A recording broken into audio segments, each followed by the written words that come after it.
Cinematic universes are all the rage these days, thanks in no small part to the Marvel Cinematic Universe. Everything seems to be connected to something, including the subject of today's theory, Get Out and Us. Both are fantastic horror/suspense films from director Jordan Peele, so there is a very believable possibility that the connection between the two films are on purpose. So what's this theory, you ask? Well, stick around and I'll tell you all about it. Also, there are spoilers ahead for both films, so if you haven't seen both of them, you've been warned.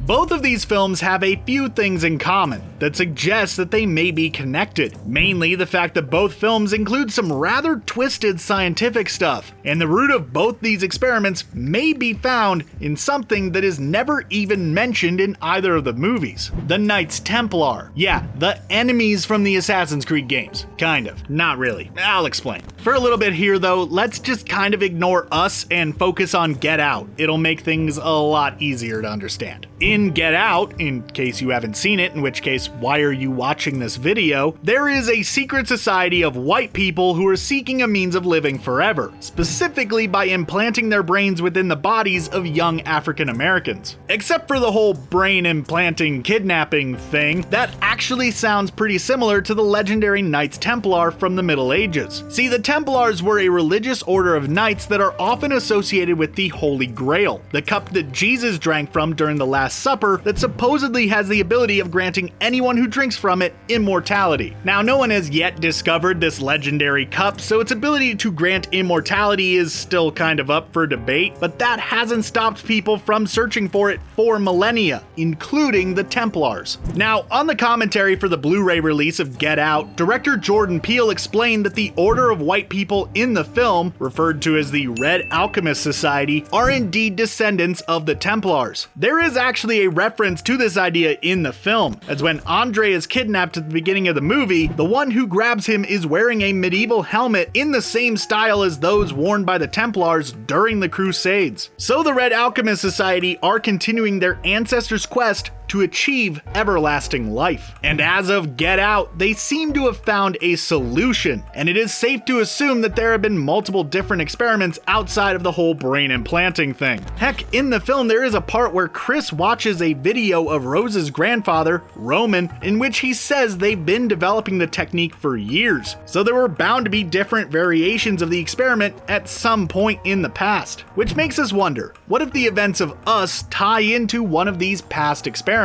In Us, we're introduced to some rather creepy clones referred to as the Tethered, who we learn were made in an experiment way back when as a means of controlling the people they are connected to. See, when the people who took part in this experiment cloned someone, they were able to replicate the body, but not the soul, meaning that the two beings were inherently connected. The experiment was eventually stopped and the clones were left to their own devices in the tunnels underneath the country. Now, we've gotta wonder if this cloning project was another attempt by the Red Alchemist Society to achieve immortality. Perhaps they were looking into a way of cloning their members so that when they die, they could just be transferred to a new version of themselves. But things didn't really seem to work out. With the clones sharing a soul with the original, they were probably prone to hurting themselves or, dying at the same time as the original body, since they both experienced the same stuff at the same time. So they abandoned the cloning route and instead went with kidnapping and placing their brains inside of random African Americans that they take off the street or lure in via unsavory means. Actually seems a bit easier than cloning a whole human, honestly. A bit more disgusting and immoral, but still easier. So that theoretical connection does make some sense, but it is just that.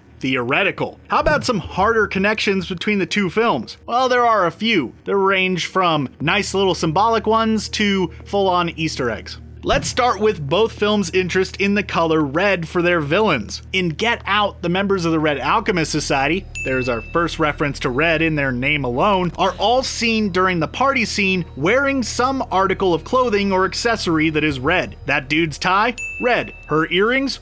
also red. Her jacket, red again. His freaking pocket square. Oh, you know that thing is gonna be red. You get the point here? Now, in Us, the tethered are also seen wearing red. In fact, all of them are wearing matching red jumpsuits. While this is clearly a nod to the Hands Across America logo, and possibly one to Michael Jackson's iconic red jumpsuit from the Thriller music video, it is potentially a subtle nod to Peele's previous work that is just too on the nose to not be on purpose. Oh, and you want to know the reference to the color red that you probably missed? Do you know what Adelaide's tethered counterpart is called? Red. Of course, there is the fact that throughout the film, Adelaide's normally pale-colored clothes slowly turn a shade of red as they are more and more covered by blood, potentially hinting at the film's final big twist. Seriously, there's red all over this movie. It is also worth noting that both films have some reference to lower places. In Get Out, the psychological trance that Chris is put into after getting hypnotized is referred to as the sunken place, and shown to us visually as Chris looking up from out of a dark place towards the world outside. Contrast that with the underground tunnels that the tethered are forced to reside in, basically dark places with the outside world above them, and you can see that there are some symbolic similarities there. Also, in Get Out, all of the surgeries actually take place in the basement of the house, showing that the Red Alchemist Society have a penchant for keeping things below ground in order to keep them secret, kind of like an entire population of clones, perhaps. Seriously, the more I think about the idea that the Red Alchemist Society is responsible for the tethered,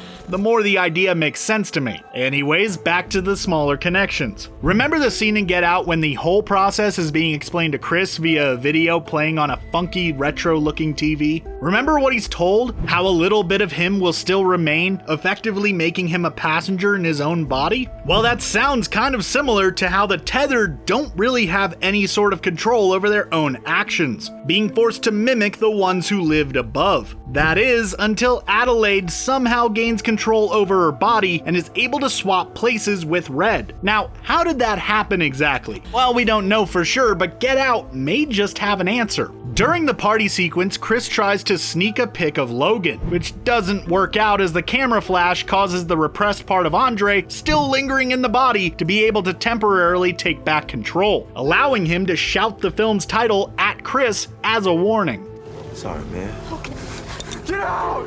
Now looking back at Us, during the flashback sequence where we see Red heading along the beach into the Hall of Mirrors where she encounters Adelaide as a child, in the distance there is a lightning storm overhead, producing similar flashes to that of a camera. What if Adelaide somehow was triggered by this flashing, allowing her to control her own body long enough to take Red's place? It's an idea to be sure and would explain why there was a random storm shown, other than the obvious "there's a storm brewing" symbolism. Don't know how she'd see it in the tunnels though, but we're just gonna kind of ignore that leap in logic for the sake of, fun. There's also a quick nod to Get Out's idea of two people living within the same body in Us, that, while effectively serving more as an Easter egg than anything else, is still kinda cool, and I want to mention it here. It's my video and I can do what I want. In the beginning of Us, Red is watching some good old 80s television. Along the sides of the TV set are a selection of different VHS tapes, which were, for our younger viewers, kind of like DVDs that you had to rewind every time you got done watching them. It was kind of annoying. There is quite the collection, including Nightmare on Elm Street and Chud, which is itself a nod to the tethered, since that is a film about monsters living in the tunnels beneath New York City. One of the tapes is for The Man with Two Brains, a sci-fi comedy from the 80s starring Steve Martin that told the story of a brain surgeon and a mad scientist who implant someone with the brain of a murder victim, effectively having two minds inside one body. A lot like what happens in Get Out whenever somebody undergoes the procedure. The idea is actually completely flipped around in Us, however, with one mind, or in this case the ambiguous soul, inhabiting two separate bodies. Either way, as I said, it was really more of an Easter egg, but it was just way too cool of a nod for me not to mention it. And also in the process I got to call out Chud, which I recommend all of you go watch if you have some free time. It's completely bonkers and I love it. So all that being said, are Us and Get Out part of one major all-connected cinematic universe? Yeah, probably. In interviews reviews, Jordan Peele has stated that both films are part of a larger project that he's been working on for some time, and he has a few more films that share the same common theme of addressing social issues planned for the next few years. So expect to see more from him going forward, and whatever he has coming down the pipeline next, don't be surprised if the color red pops up again, or if whatever evil lurks in those films is due to some sick, twisted experiment, or somehow involves underground spaces, or literally anything that we touched upon here. Except for Chud, we sadly probably will not see that pop up again.